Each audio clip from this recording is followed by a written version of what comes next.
Hi everyone. Today I want to tell you a story that changed the way I look at my own home and the people I share it with. We often think that big life changes come from massive events, but usually they hide in small, quiet moments we choose to ignore. I've spent a lot of time thinking about why we wait until it's too late to appreciate the ordinary. Let's look at the story of Elias, and I'll share some thoughts with you along the way about why his journey matters to all of us. Elias was a man who lived in the future. He didn't live in the present.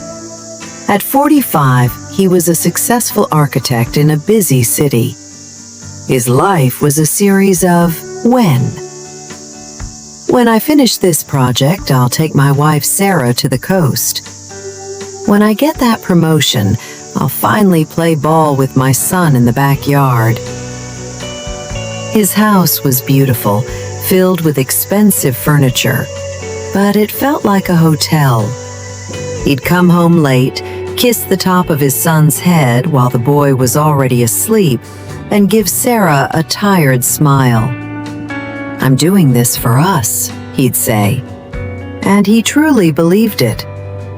But silence was growing in the corners of that house, a silence he was too busy to hear. Let's stop for a second. Does this feel familiar? We often tell ourselves we are sacrificing for our family, but sometimes we are just escaping into our work because it's easier to measure success there. In a job, you get a paycheck. In a family, you get emotions, which are messy. Elias wasn't being bad, he was being distracted.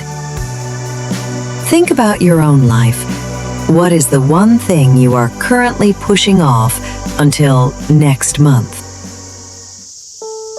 The future Elias was building crashed on a Tuesday.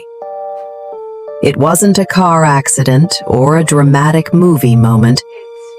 It was a simple phone call from his sister. Their father, a man Elias hadn't visited in 3 years because he was too busy, had passed away quietly in his sleep. Elias traveled back to his childhood home, a small, dusty house in a town that time forgot. As he cleared out his father's desk, he found a notebook. He expected to find bills or legal papers. Instead, he found a logbook of moments. October 12th. Elias called today. He sounded stressed, but his voice made my week. June 4th. Saw a car like Elias's in town. My heart jumped, but it wasn't him. Maybe next time. There were hundreds of entries. His father had been living for those 3-minute phone calls that Elias had treated like chores. This is the price of unsaid words we talked about. We think our parents or our kids want our success, but looking at that notebook, Elias realized his father didn't care about the skyscrapers Elias built.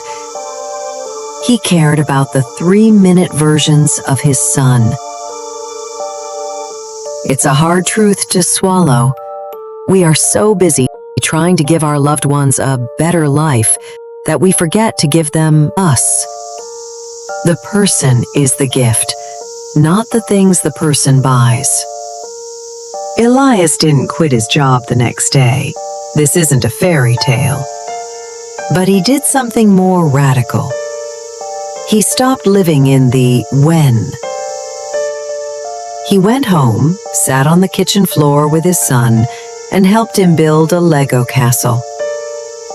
When his phone rang with a work emergency, he looked at it, felt the familiar urge to jump, and then he let it ring. For the first time in years, the house didn't feel like a hotel. It felt like a home. Because the echoes weren't of things he would do, but of things he was doing. I chose this story because I needed to hear it too. We all get caught up in the race, but remember, the moments that stay aren't the ones we plan for years. They are the ones we allow to happen today. Thank you for spending these 5 minutes with me. If this story touched you, please let me know in the comments.